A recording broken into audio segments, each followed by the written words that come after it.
Lieutenant Jason Cole didn't expect much from the day. A routine solo recon mission through the Lyra Drift, log a few asteroid fields, scan for anomalies, and be back in time to microwave something unholy and catch up on 6 episodes of Galactic Gladiators. Instead, the Navy Corps coughed, sputtered, and promptly died mid-jump.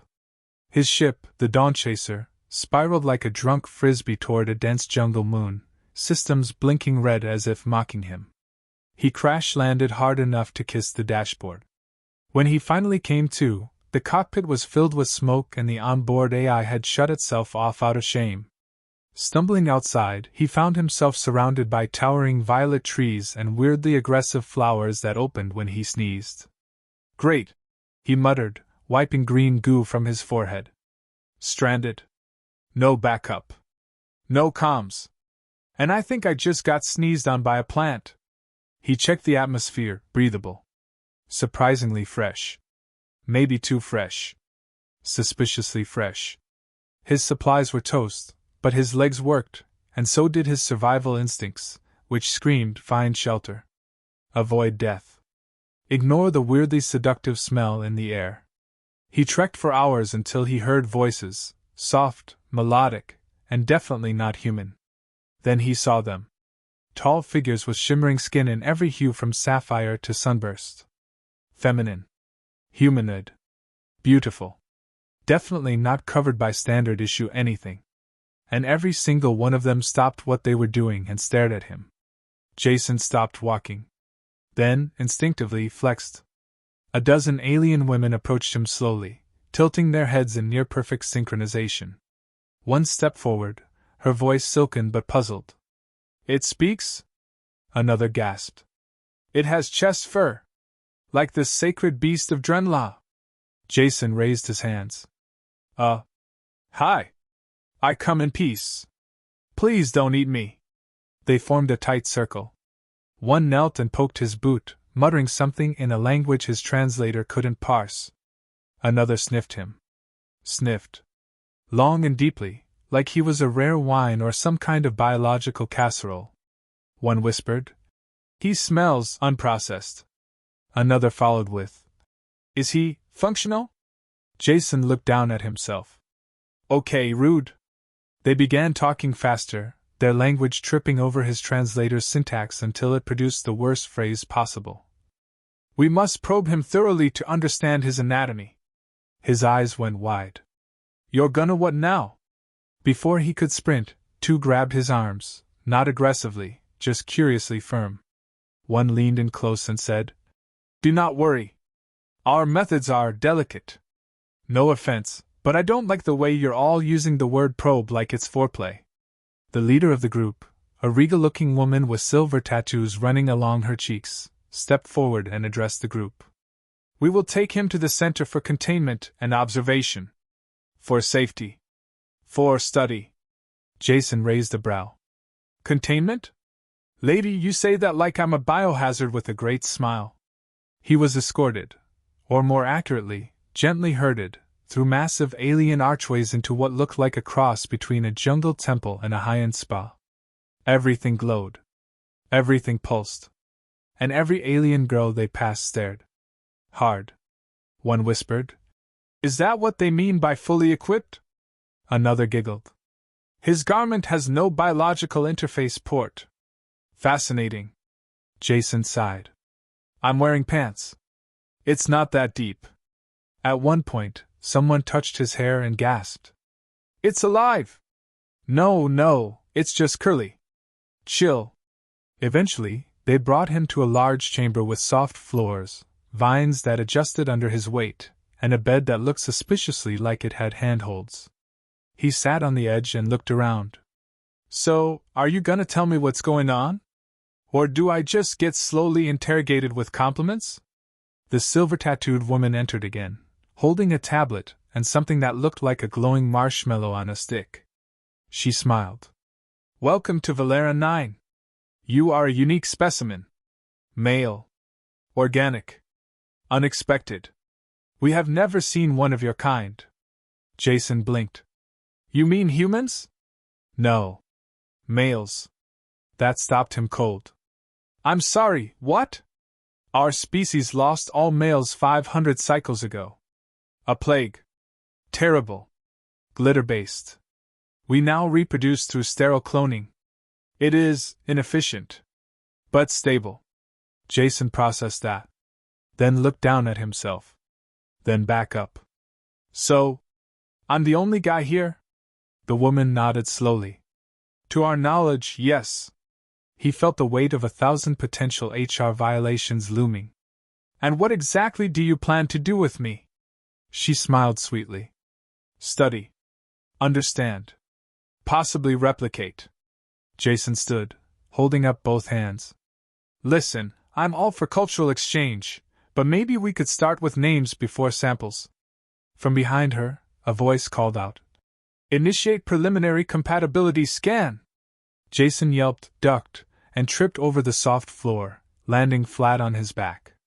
A group of giggling aliens stood over him, arguing about whether his external housing was temperature sensitive.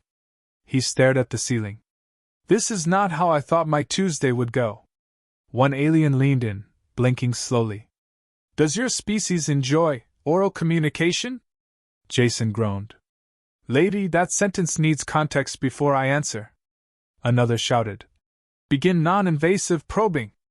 Again, he yelled, rolling to the side. Your definition of non-invasive is questionable at best. The silver-tattooed woman finally raised her hand. Enough. The specimen must rest. We must not overwhelm his system. Jason sat up, hair wild, shirt torn, dignity hanging by a thread. Right. My system. Very delicate. Needs a nap. Preferably without being groped by glitter cultists. They all looked confused. One whispered. Groped, is that an Earth ritual? Jason lay back, arms over his face. Lord help me, I might die from curiosity alone. And somewhere in the corner, an alien whispered. He's magnificent. I bet his DNA has flavor. Jason woke up to warm light and something soft brushing against his cheek. It took him a moment to realize it wasn't a breeze. It was an alien trying to measure his eyelashes. For follicular data, she whispered when he flinched. He sat up, groggy and mildly alarmed to see half a dozen alien women gathered around him with clipboards, scanners, and what looked suspiciously like whipped cream in a medical container. Good morning, specimen, said the silver-tattooed one from earlier. We hope your recharge cycle was satisfying. I'm not a toaster, Jason grumbled, pulling the blanket higher. And don't call me specimen. I have a name. Jason. Lieutenant Jason Cole. Jason, she repeated thoughtfully. It vibrates pleasantly in the mouth. I'm not sure that's how you're supposed to describe a name. Another alien piped in. Your garment was removed for sanitation purposes. We observed standard decontamination. You undressed me? For science, she added quickly. And safety. We were very gentle with your ports. Jason tried to maintain dignity in a language that kept turning shoe size into reproductive width. Their translator tech had clearly never handled Earth slang, let alone male modesty.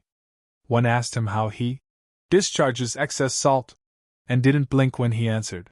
Sweat, just noted. Delicious. Efficient. He learned that Valera 9 was an all-female society built on bioengineering, memory inheritance, and functional intimacy modules, which he was definitely not ready to ask about. Their cloning tech was ancient, prone to errors, and increasingly sterile. They considered him a once-in-a-generation variable, a living sample with evolutionary potential. Or, as one whispered to another, the new stud. Jason tried to assert boundaries. Listen, ladies, I'm flattered, truly, but humans don't share genetics with strangers.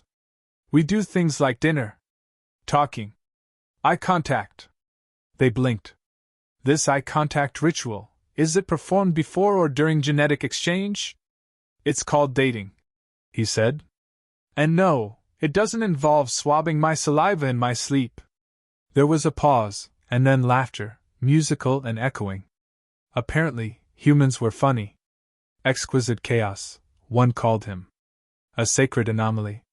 Another declared she wanted to be the first to unlock his love code. Jason started to suspect that term had more than one meaning. He was shown around their research hall, where scientists proudly displayed diagrams of his anatomy drawn entirely from second-hand observation and pure speculation. One labeled his ears as ventilation flaps. Another had his belly button marked and used genetic socket. A linguist approached him with a grin and asked, "Would you be willing to demonstrate your base-level mating ritual?" Jason's jaw dropped. "What exactly do you think that is?" She showed him a diagram of two stick figures awkwardly holding hands. "This is accurate, yes?" He sighed. "Mostly, but you're missing dinner, small talk, and the fear of rejection." That sent a ripple of confusion through them. "Rejection?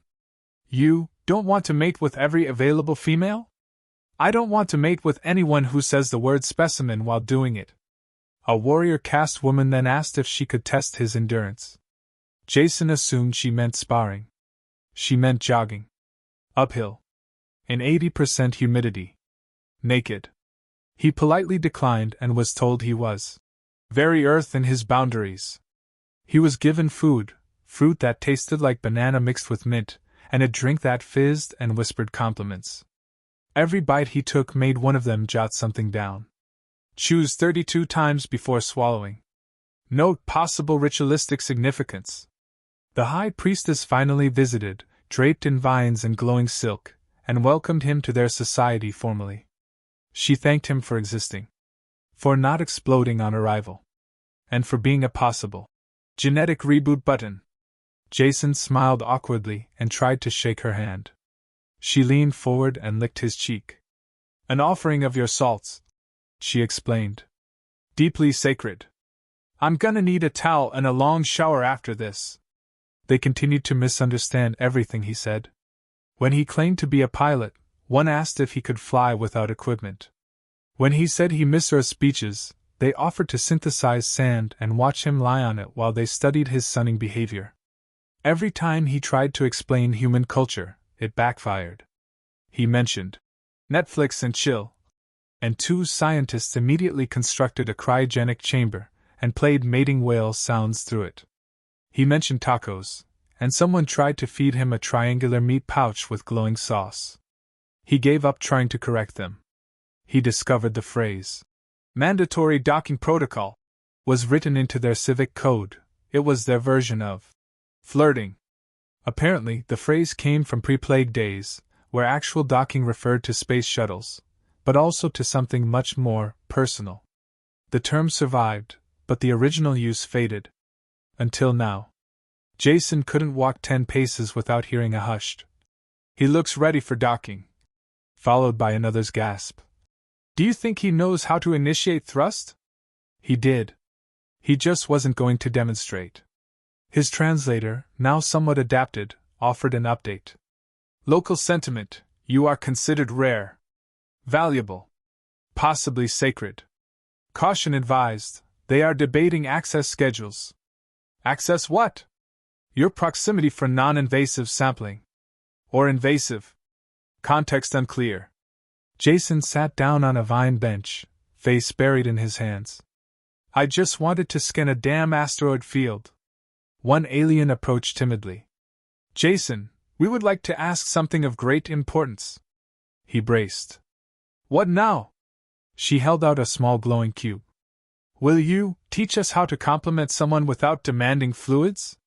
He looked at the cube, then at her hopeful face. And despite everything, he laughed. "Sure. Step 1, don't open with prepare the specimen. Step 2, say something nice. Something not medical." She tried. "Your hair is inefficient but strangely decorative." "Close enough." And for the first time since landing, Jason started to feel less like an experiment, and more like a weird, accidental ambassador. An unwilling, exhausted, mildly terrified ambassador, but one with a sense of humor intact. Which, given the way things were going, might be the only protection he had left. Jason was starting to adapt. Not in the way a trained officer would adapt, methodically, tactically, but more like a man who realized resistance only led to more confusing questions about his fluid output cycle. So he leaned in, just a little. He taught the aliens about sarcasm. That was a mistake. Within hours, half the colony was using it incorrectly. One warrior flexed and said, "Oh no, I'm so weak and helpless, please don't admire my glistening musculature." Jason choked on alien fruit and told her she needed to work on subtlety.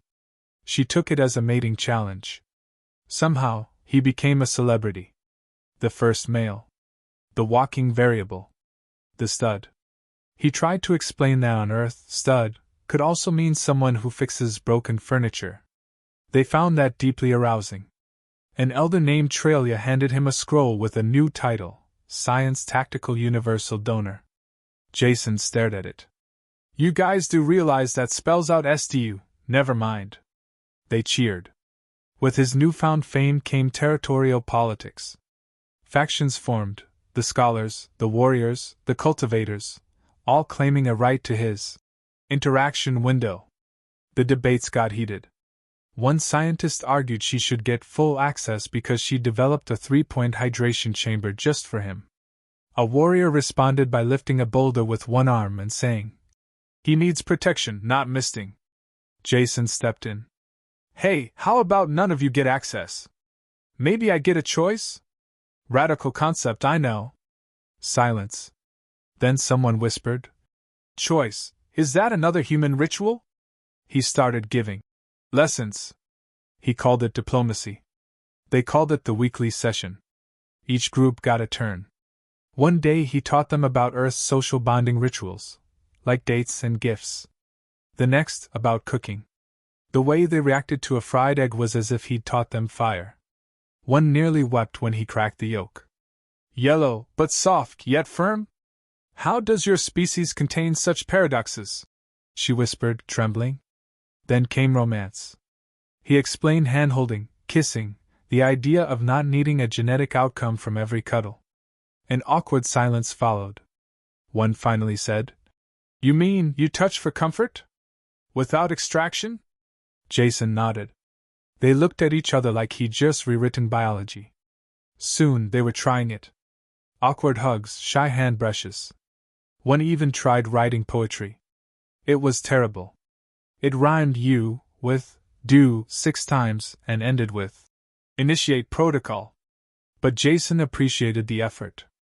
Despite the chaos, he began to enjoy the routine. He had a hammock, a cooking space, a journal made of woven leaves. The aliens started asking for his opinion, not just on his anatomy, but on how they lived. One wanted to know if Earth had laughter. Another asked if humans had war. He said yes to both. That made them quiet. "Does your kind hurt each other often?" they asked. "Often enough that it's not funny," he replied. "But also often enough that when we stop, it means something." That answer spread like wildfire. It became a quote carved into the side of the observation tower. Still, some didn't like the peace. Rivalries intensified. 2 of the factions set up tents outside his dwelling. One held signs reading, "Let him choose us." The other chanted, "Free the stud." Jason found it all slightly horrifying, mildly flattering, and deeply exhausting. He called a meeting. "All right," he said, standing on a stone with a bowl of fruit in one hand and a makeshift spear in the other. "We're not doing this anymore. I'm not a prize. I'm not a symbol. I'm a tired human man who just wants to teach you how to bake and maybe not get probed in the middle of the night." They listened. Slowly. Confused but respectful. A few still sniffed him as he passed, but no one tried to scan his skin while he slept anymore. Progress. In a moment of genius, or sleep-deprived madness, he proposed a treaty.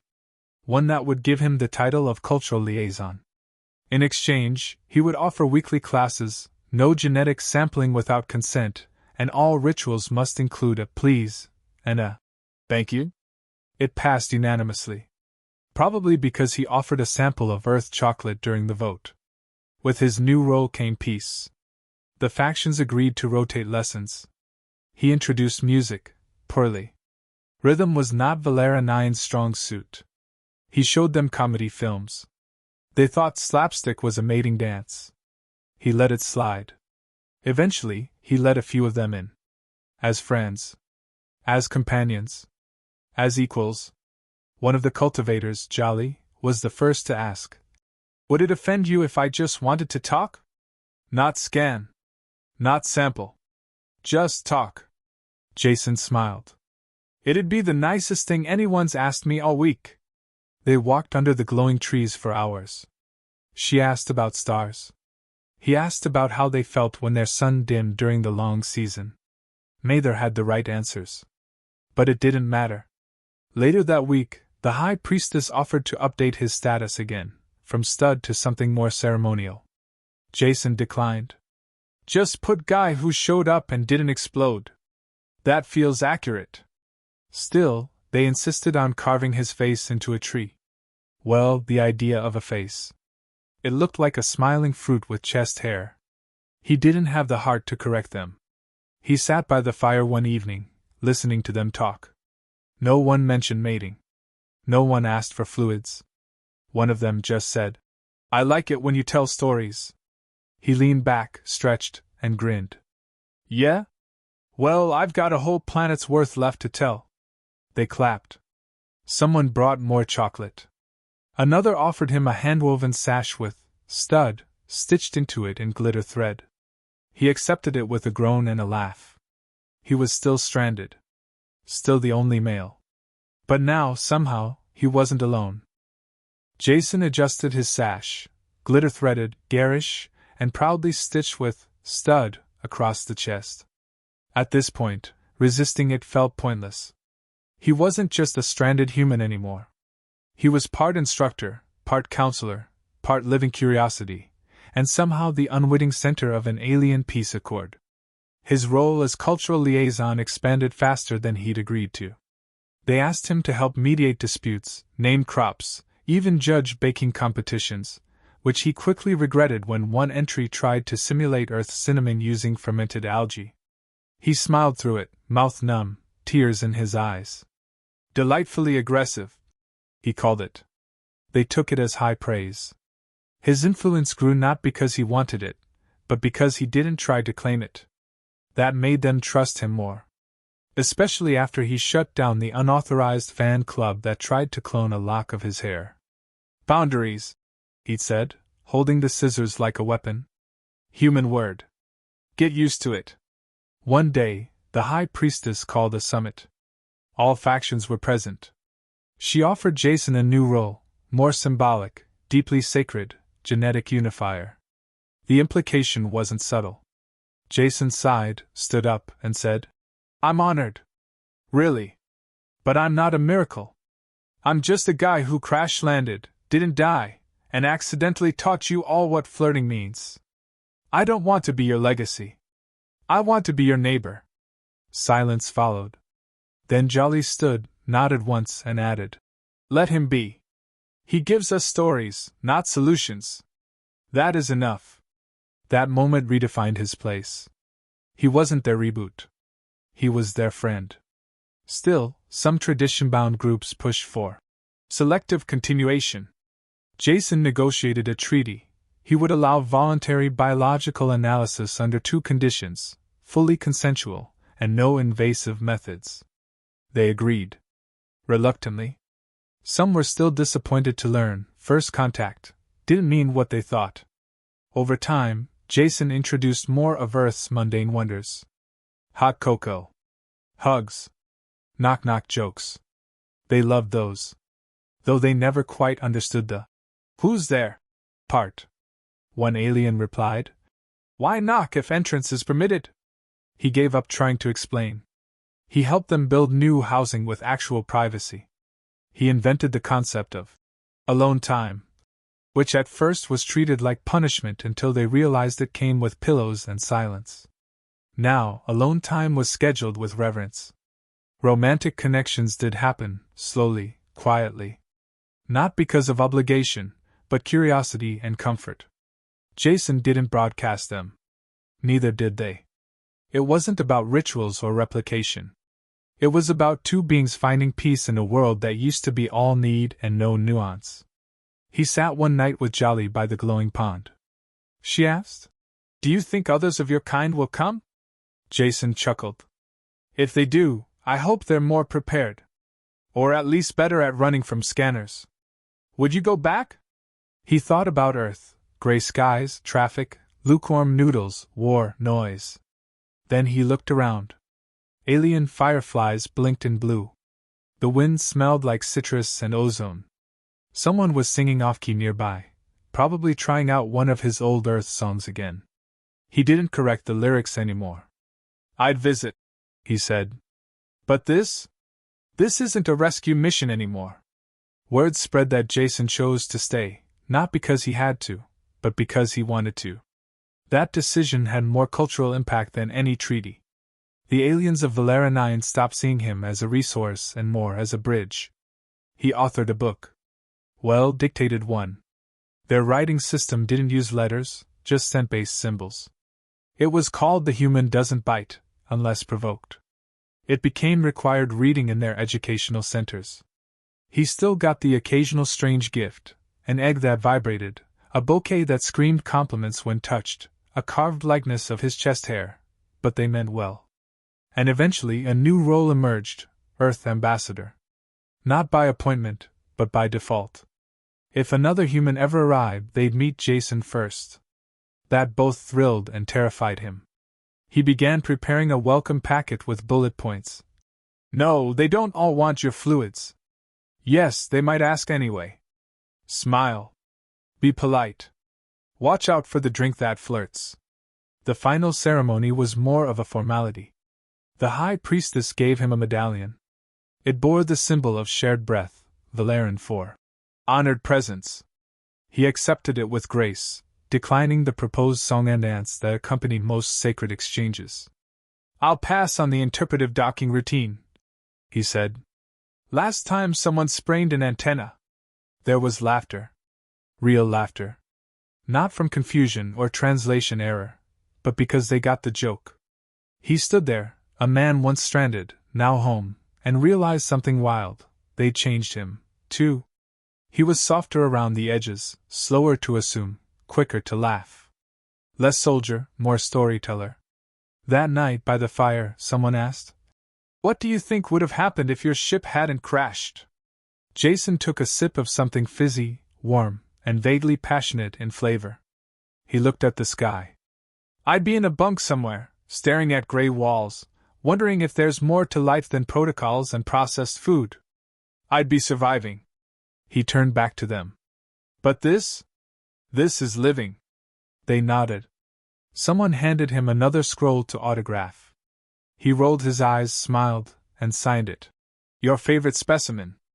As the stars pulsed above, he leaned back, completely at ease, and said the words that would become legend across Valera 9. "They said I'd never amount to anything, but now I'm the most important man on the planet. Literally."